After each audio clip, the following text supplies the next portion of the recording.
Behind me is my 2011 Chevy Volt, which I've owned for a year and a half and I've put over 12,000 miles on. I wanted to make a video to give you just a general overview of the car, having owned it for a while, and just kind of go over some of the experiences that I've had with it, some of the things that I really like, and some of the things that I maybe wish were a little different. Now, the title of the video is whether I would buy the Chevy Volt again.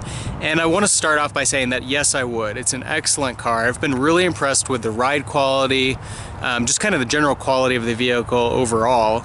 The excellent fuel economy, the fit and finish, the comfort. It's a really quiet vehicle, and really in general I like just about everything about it. There's a few things that I don't, so I'll get to those. But let me start by just giving you a kind of general overview of the car, and I'll go over some of the things that I like and dislike along the way. Now, the Chevy Volt came out in 2011, so this is the first generation of the vehicle. The first generation ran from 2011 to 2015, and then Chevy came out with the second generation in 2016. The 2011 doesn't have a few of the features that some of the newer versions do. The electric range on this year of the Volt is 35 miles, and then on newer iterations of the first generation it's 38 miles. So they were able to get a little bit more efficiency out of the battery pack, and it increased that range. And then of course on the 2016 they increased it up to 30 or up to 50 miles. So pretty substantial increase there. The Volt, for those that aren't familiar, is basically an electric with a range extender. There's a gas engine that will turn on when you run out of electric range, and basically act as a generator. So the vehicle still runs as an electric vehicle. It's got two electric motors at the front wheels, and that gas engine will generate electricity for those motors. So it still drives much like an electric vehicle, and you'll find while you're driving that oftentimes the engine will shut off once it's generated a certain amount of electricity. And so especially if you're going like downhill or something, it'll shut off and just run as an electric vehicle again for many miles. Now, one of the things I like overall about the Volt is the styling. I do think that they could have cleaned it up a little bit, and obviously with the 2015 model they've really done that and made it a really good looking car. There's a few angles on the Volt that I don't really care for, but most angles I think it looks pretty good. I'm not a huge fan of the chrome wheels. These come as an option on the premium model. So if you get kind of the upgraded version with leather seats and the Bose stereo, it comes with those chrome wheels. I would honestly just prefer to have the alloys that they've got on the base model, but that is not an option and didn't seem worth it to me to try to swap them out or get any custom wheels. Although there's a concept version of the Volt that's kind of a sport model, has some really cool looking wheels similar to the Buick Cascadia, and look really nice. But so anyway, there's some good things about the styling on the Volt. There's some things that are a little bit awkward. It seems like on all electric and hybrid vehicles, for some reason they can't just make them look normal like every other car. They want them to stand out, which is good and bad, I guess. But whatever the case, I think that the Volt is much better looking than most of the other electric or hybrid vehicles that are out there. If you compare it to a Prius or a Leaf, the BMW i3, the e-Golf is nice looking, that's normal. But those didn't come out till a little bit later and a little bit more expensive. So yeah, let's take a look inside the vehicle to give you an idea of what it looks like in there. This is one of the things, or one of the areas where I feel like the Volt really shines, is just that it's got a really nice style to it on the inside, and really good quality. Everything about it, compared to, you know, say like the Prius main competitor. Got these really nice leather seats, really supportive, comfortable. Everything about it, just nice stitching. You know, several accents in the interior. Kind of a unique dashboard with the you know, kind of metal accents there, brushed aluminum. It's got a sports steering wheel. You've got a lot of features on this car. You've got, you know, all of your controls on the steering wheel. It's got Bluetooth. You've got the Bose sound system. This was specifically developed for the Volt. It's an efficient, highly efficient stereo that uses less energy. Helps extend that range. You've got heated seats. There's a hard drive where you can store music inside of the vehicle. We've got navigation on the vehicle, and you know, just a lot of really nice features throughout it. I'll go ahead and turn on the vehicle, and then we'll go over a few things inside of it. It's really cool when the Volt turns on because, you know, the electronics shoot on, but the vehicle is just as quiet as when you started. Up here you can see you've got your electric range, you got your gas range, total range. You can see this specific Volt has got 72,000 miles, and that's one of the things I was mentioning is the quality of this vehicle. You know, you look at this Volt, the fact that it's been used for 72,000 miles, and it looks like a new car, and it's held up really well over the course of those miles. I've taken good care of it, but at the same time, you know, there are really no signs of wear in the vehicle despite that mileage. Now, it's really cool. You can see in the middle we've got 72,389.6 miles. That's total mileage on the vehicle, or just about. That was set shortly after it was purchased. You can see I've only used 292.4 gallons, which gives us a lifetime average of 248.8 miles per gallon. Now, if we do the math, let's say 72,392. Let's say that you had a vehicle that got 25 miles per gallon. Okay? Where would that put us on total gallons of fuel? 2,895 compared to 292. Okay, let's say that you had a Prius and you got 50 miles per gallon. So let's say 72,389.6 divided by 50, which is really generous for a Prius. It's not going to get 50 unless you're doing strictly highway driving. So 50 miles per gallon. You'd use 1,447 gallons, so significantly more gallons.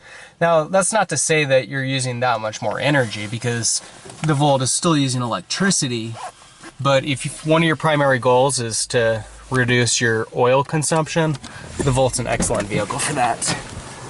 Now, a couple things that I don't like about the vehicle. Look at that clearance on the front. Look at that fairing that's down there. You've got, like, just take my hand, give you an idea of how much space is there. Hardly any space. So that thing is constantly rubbing when you come out of a steep driveway or pull up to a curb or something. It hits all the time. You know, fortunately it's just plastic and moves out of the way most of the time. But you can see you got really low clearance on the front. I live in a cold climate with a lot of snow, and this clearance can be an issue when there's a lot of snow on the road.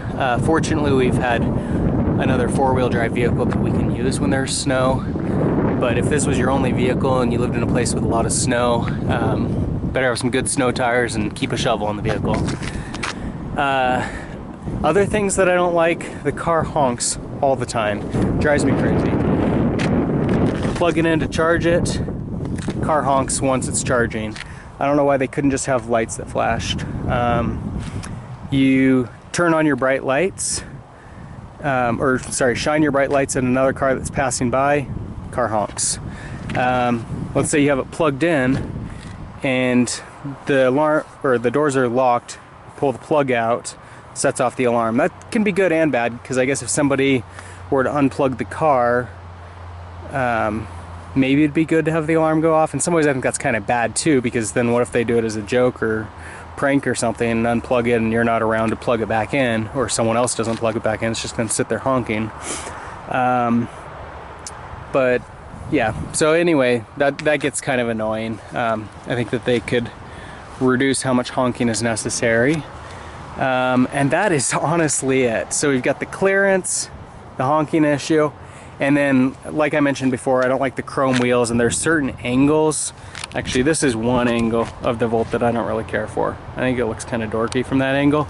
Just about any other angle, get it from kind of like the corner there. I think that looks great. Up above looks good. Come up to the front of the vehicle, I think that that's really nice looking. For some reason, it's just that side angle that gets me. I think the front looks really sporty.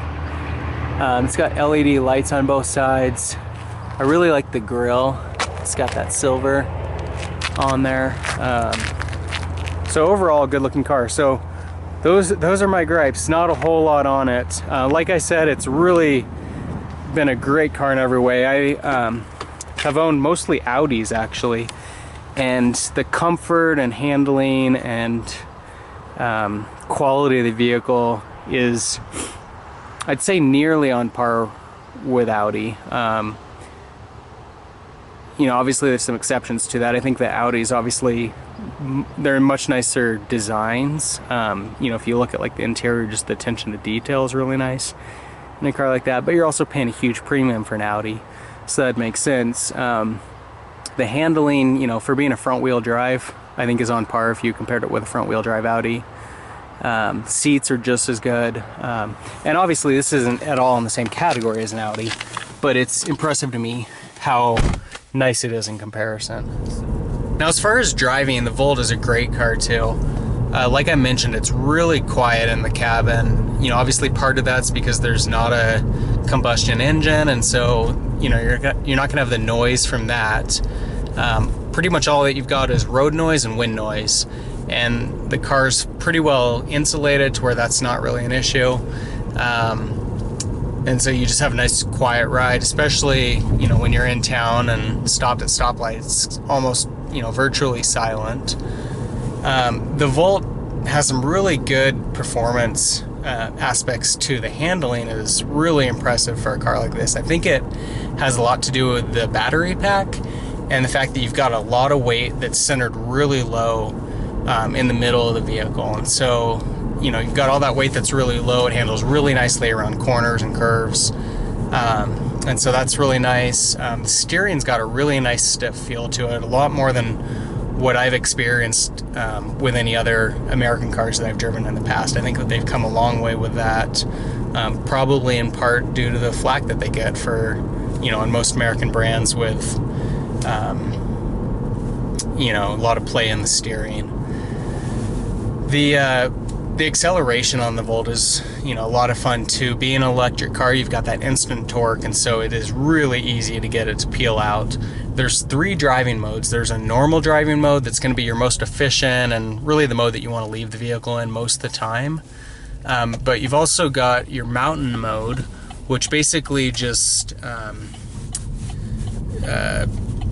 of uses more energy. So if you're doing a lot of climbing, it'll either use a lot more of the battery to, you know, kind of draw more energy, or it'll turn on the gas engine and it'll use a combination of the gas engine and the electric. So that kind of depends on how much range you've got left.